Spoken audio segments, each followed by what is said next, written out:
Oi, gente, esse é o nosso quinto vídeo do Sane a Dúvida de Hidrologia. São muitos vídeos, eu sei que é cansativo para todo mundo, é cansativo para mim também, mas o conteúdo dessa matéria realmente é bem extenso, então não tem muito o que fazer. Então persistam aí que vai dar tudo certo. Nesse vídeo a gente vai falar sobre escoamento superficial direto e hidrograma unitário, começando pelo escoamento superficial direto, que tem a sigla ESD. Muitas vezes vocês vão ver ESD, ESD. ESD é escoamento superficial direto. Então, falando sobre escoamento superficial no geral, sem ser escoamento superficial direto especificamente. O que é escoamento superficial? É todo escoamento que aparece no curso d'água, ou seja, que aparece na superfície. O escoamento são as vazões dos nossos rios, córregos, enfim, dos nossos cursos d'água. O escoamento superficial ele é dividido em algumas parcelas, ou seja, ele é composto por diferentes parcelas que tem a ver com a origem desse escoamento. Então, a primeira parcela seria o escoamento superficial direto, o ESD, que vem justamente da precipitação. Então, corresponde àquela altura excedente de precipitação, aquela parcela da precipitação que não infiltra no solo.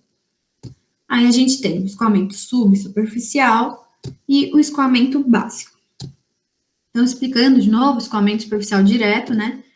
Ele é um escoamento proveniente da superfície. Todos esses escoamentos, eles se mostram na superfície, certo? Escoamento superficial, mas o escoamento superficial direto, ele é proveniente da superfície, ou seja, ele é proveniente da precipitação que chega na superfície e ele corresponde justamente à parcela de chuva excedente, ou seja, a parcela que não infiltra no solo. Uma característica importante do ESD é que ele promove um crescimento rápido na vazão, justamente por estar associado aos eventos de precipitação. E a gente vai usar essas características mais para frente para poder identificar o escoamento superficial direto no hidrograma. Já o escoamento básico, ele é proveniente da água subterrânea, ou seja, é a alimentação dos aquíferos, a alimentação da água subterrânea que vem para a superfície. Como eu comentei também no vídeo anterior, existe uma parcela do escoamento superficial que é proveniente da água subterrânea. Então, não é que esse escoamento ele é subterrâneo, ele é escoamento superficial também, ele é uma parcela do escoamento superficial, mas a origem desse escoamento é de água subterrânea. Ele tem como característica ser lento e uniforme, então ele acontece de uma forma mais constante no tempo, quando comparado com o escoamento superficial direto, e ele decai lentamente quando não há recarga do aquífero, porque o aquífero também tem um certo limite, ele não consegue alimentar o rio para sempre se ele mesmo não está sendo recarregado. E o escoamento básico, ele pode ser equacionado por essa expressão, então a vazão de escoamento básico, ou seja, a vazão do meu escoamento superficial, que é proveniente da água subterrânea, em um instante de tempo t, essa vazão em um instante de tempo t0, vezes o exponencial de menos t0 dividido por k, que é um parâmetro. Se a gente aplicar o ln dos dois lados, a gente tem essa expressão, que é a expressão de uma reta. Como vocês podem ver aqui, a gente teria y é igual a, um coeficiente linear, menos 1 sobre k, que seria o nosso coeficiente angular, vezes x menos x0, certo? Y igual a y0, mais o m, né, coeficiente angular, vezes x menos x0. Então, quais são as características gerais de um hidrograma? Ele possui um tempo de pico, que é o intervalo de tempo entre o centro de massa da precipitação e a vazão de pico. Então, o que é o hidrograma? O hidrograma é a representação das vazões de escoamento superficial ao longo do tempo. E ele pode ou não estar associado a um evento de precipitação. Geralmente ele está, porque a gente quer saber se chover X, o que acontece com as minhas vazões. Porque como a gente viu, o escoamento básico, ele é lento, ele é menor do que o escoamento superficial direto, então, geralmente, o nosso interesse é ver qual que é a repercussão de um evento de precipitação em um evento de escoamento superficial. Então, por isso, o tempo de pico é uma das características importantes e ele relaciona a precipitação, o intervalo entre o centro de massa da precipitação e a vazão de pico, que seria a maior vazão desse hidrograma. O tempo de ascensão, que é o intervalo entre o início do escoamento superficial e a vazão de pico, o instante de ocorrência da vazão de pico. Tempo de base, a duração do escoamento superficial direto. E o tempo de recessão é o intervalo entre a vazão de pico, a ocorrência da vazão de pico, e o final do escoamento.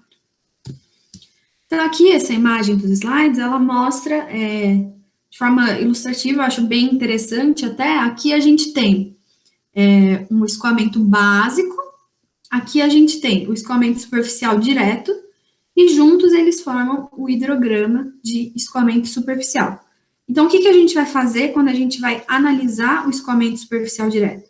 A gente vai tentar quebrar esse hidrograma final, que é o que a gente consegue medir, porque a gente consegue medir as vazões ao longo do tempo, em parcela de contribuição da água subterrânea e parcela de contribuição da precipitação. Então, a análise SD é exatamente isso que eu falei, a separação do escoamento superficial direto e escoamento básico no hidrograma. Então, como que a gente vai fazer essa separação? A gente vai se basear nas características que eu comentei anteriormente sobre as características do escoamento básico e do escoamento superficial direto. Então, lembra que eu falei que o escoamento superficial direto, ele promove um crescimento rápido da vazão? Então, para identificar o instante de tempo em que inicia o escoamento superficial direto, eu vou usar justamente essa característica. Vou falar que o escoamento superficial direto, ele se inicia no ponto em que a vazão começa a subir rapidamente. Então, anteriormente, a gente tinha aqui uma vazão que não variava muito no tempo. E essa vazão, ela era correspondente, ela era proveniente do escoamento básico. A partir do momento que isso começa a subir muito rápido, eu considero que isso aqui aconteceu por conta do escoamento superficial direto, proveniente de um evento de precipitação. Mas e para determinar o final do escoamento superficial direto? Isso é um pouco mais complicado do que simplesmente ver quando começa a subir muito rapidamente a vazão. Então, o que a gente vai fazer? Agora, a gente vai se valer de uma propriedade do escoamento básico. Lembra que eu falei que o escoamento básico, se a gente aplicasse o LN dos dois lados da equação, a gente tinha uma equação de uma reta? Então, o que a gente vai fazer nesse gráfico de hidrograma, a gente vai colocar o eixo que representa as vazões em um eixo logarítmico. E aí, a gente vai ver a partir do final, porque a gente sabe que o escoamento superficial direto, ele se inicia e ele termina, e o escoamento básico, ele se mantém. Então, a gente vai identificar o ponto em que acaba o escoamento superficial direto como o ponto em que só existe escoamento básico, certo? Isso faz sentido, não faz? Então, o que a gente faz? A partir do final, se a gente jogar isso aqui num gráfico com esse eixo em escala logarítmica, a gente sabe que o escoamento básico se comporta como uma reta. Então, aqui vocês podem ver, né? A gente tem uma reta mesmo, como a gente já tinha notado antes, isso aqui seria o escoamento básico. E, de fato, ele se comporta como uma reta, então, realmente, isso aqui é escoamento básico. Agora, a partir do fim, a gente vai analisar também até que ponto a minha vazão se comporta como uma reta. Porque se ela se comporta como uma reta, significa que o escoamento é escoamento básico. A partir do momento em que ela não se comporta mais como uma reta, eu sei que eu não tenho só escoamento básico, eu tenho também escoamento superficial direto. Então, é assim que a gente localiza o fim do escoamento superficial direto. Para achar o volume do escoamento superficial direto, ou volume do escoamento básico também, a gente vai integrar, a gente vai descobrir qual é a área abaixo dessa curva. Porque a gente tem vazão e tempo, e vazão vezes tempo é uma unidade de volume. Então, a gente vai integrar essa curva, ou seja, descobrir qual que é a área abaixo desse gráfico, e isso vai nos dar o volume. Além disso, uma outra coisa que eu queria pontuar Depois de descobrir o início e o final do escoamento superficial direto, a gente pode, de várias formas, conectar esses dois pontos. Porque, por exemplo, se eu tivesse uma curva desse formato aqui, ó, subindo e descendo, o volume de escoamento superficial direto seria diferente. Então, existem várias propostas sobre como ligar o início ao final. A mais simples delas, e que a gente vai usar aqui, é ligar os dois pontos por uma reta, tá? Isso é uma simplificação.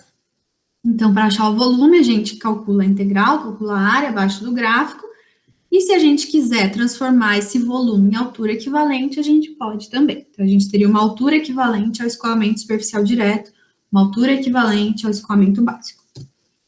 Agora, passando para a segunda parte, que é o hidrograma unitário. Então, para falar de hidrograma unitário, primeiro a gente precisa falar sobre modelos chuva-vazão. O que são modelos chuva-vazão? São modelos que transformam chuva em vazão de escoamento superficial direto. Lembrando, o escoamento superficial, ele tem as suas parcelas, mas a parcela que é proveniente de precipitação é escoamento superficial direto. Então, não tem como eu transformar a chuva em escoamento básico, pelo menos não de uma forma direta assim. Então, o que é chuva, eu consigo transformar, na verdade, em escoamento superficial direto. Existem diversos modelos para tentar estimar, a partir de um evento de precipitação, qual é a vazão gerada.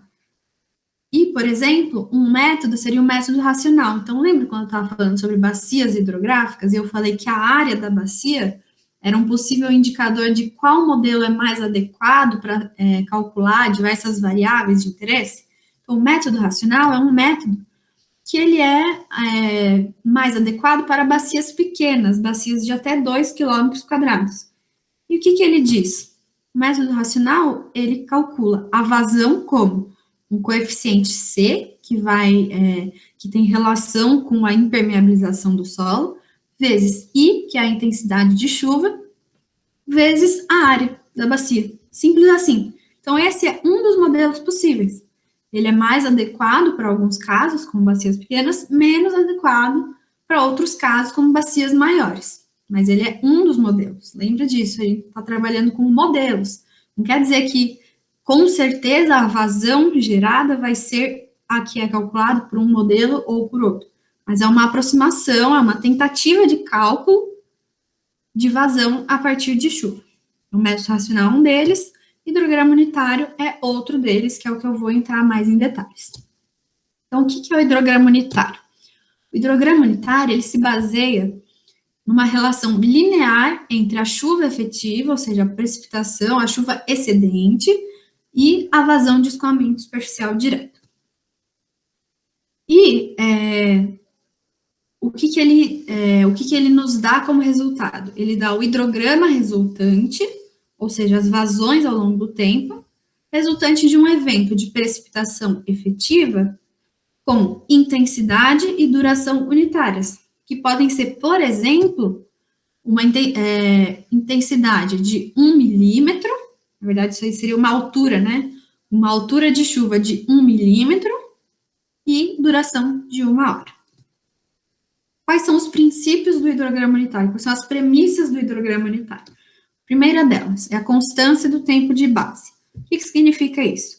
Se eu tenho uma precipitação, com qualquer que seja a intensidade dela, qualquer que seja a altura de chuva, se ela tem a mesma duração, o tempo de base, ou seja, o tempo em que eu tenho escoamento superficial direto, é o mesmo. Não importa qual é a intensidade da minha chuva.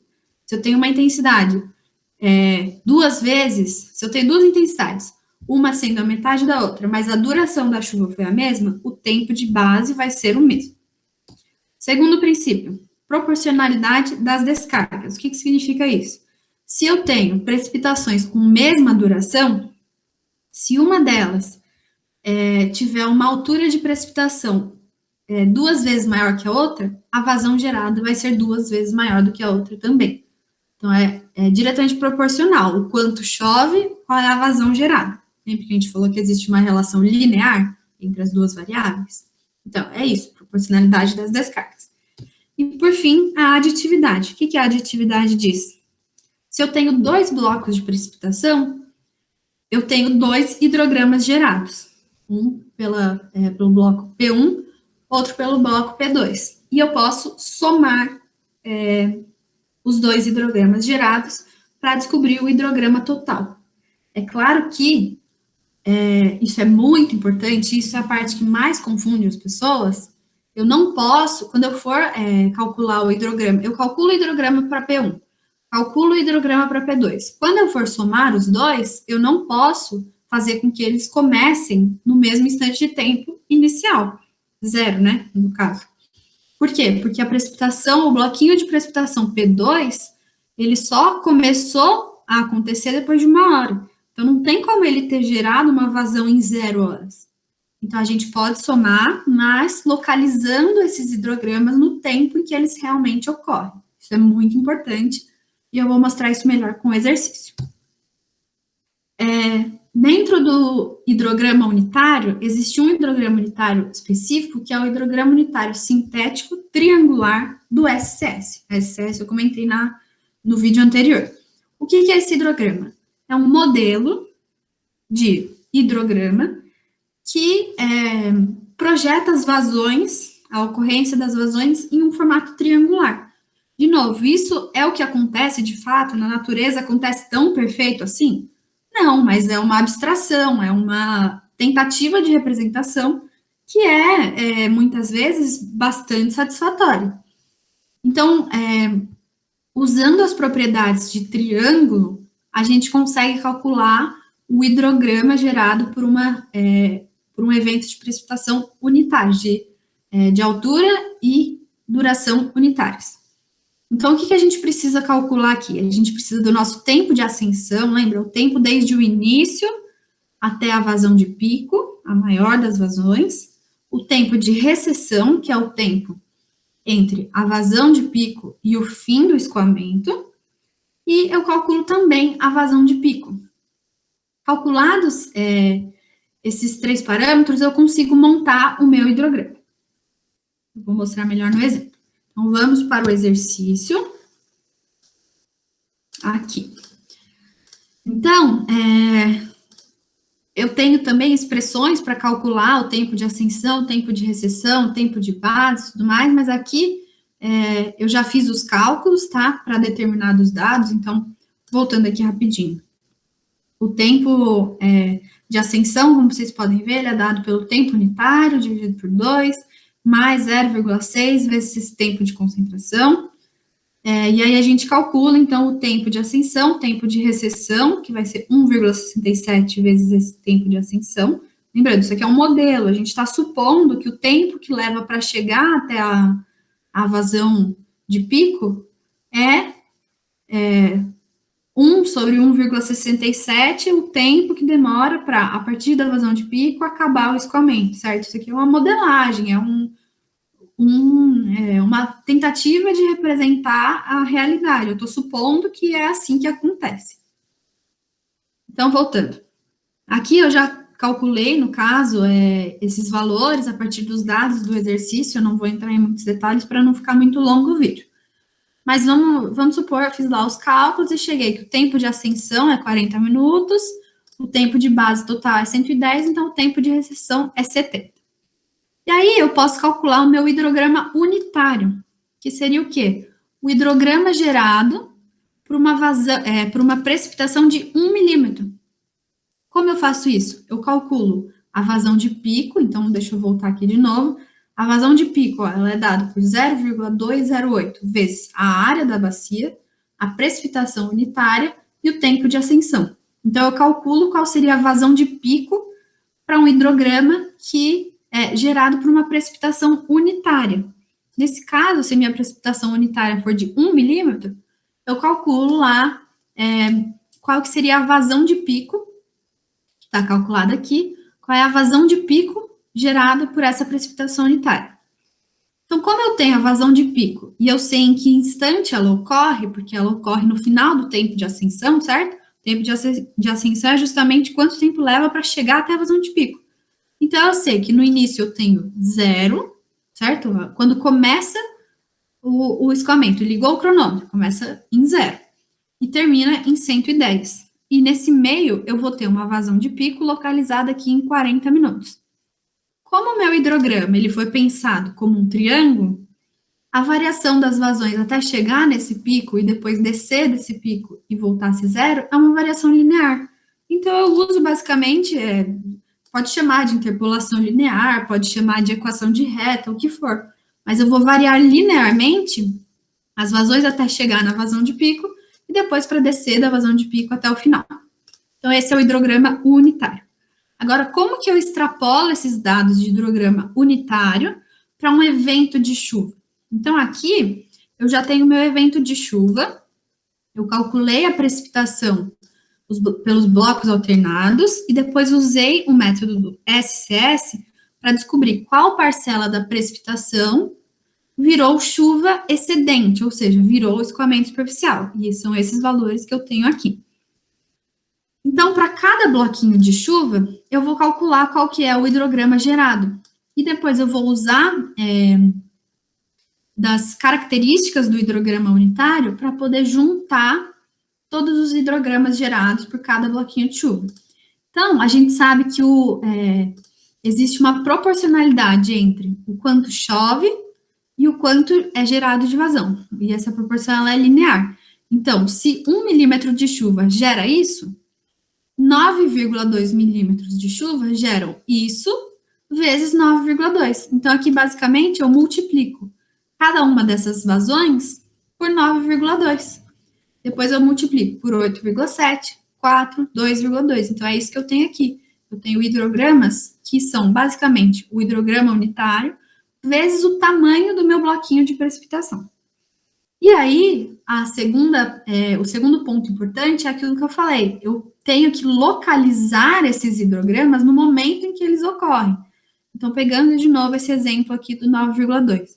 Esse bloquinho de chuva, ele acontece em 30 minutos. Então, eu não posso fazer com que essa vazão seja gerada em 0 minutos, porque nem choveu 9,2 quando eu comecei a contar aqui o tempo.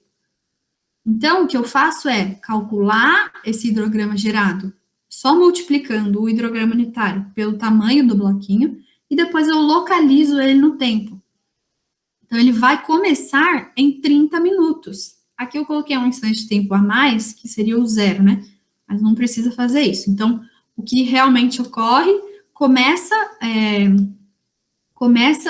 a gerar vazão em 30 minutos. Então, depois de multiplicar, eu localizo esses hidrogramas no tempo. E aí, no final, eu uso o princípio da aditividade para descobrir qual é o hidrograma total, ou seja, eu vou somar todos esses hidrogramas, já que eles já estão localizados no tempo de forma correta. E aí, eu somo tudo e eu obtenho um gráfico assim, que é qual é a vazão do escoamento superficial direto ao longo do tempo. Eu só somei, no caso aqui, eu somei nas linhas. Aqui, ó. Eu somei nas linhas para todos os instantes de tempo.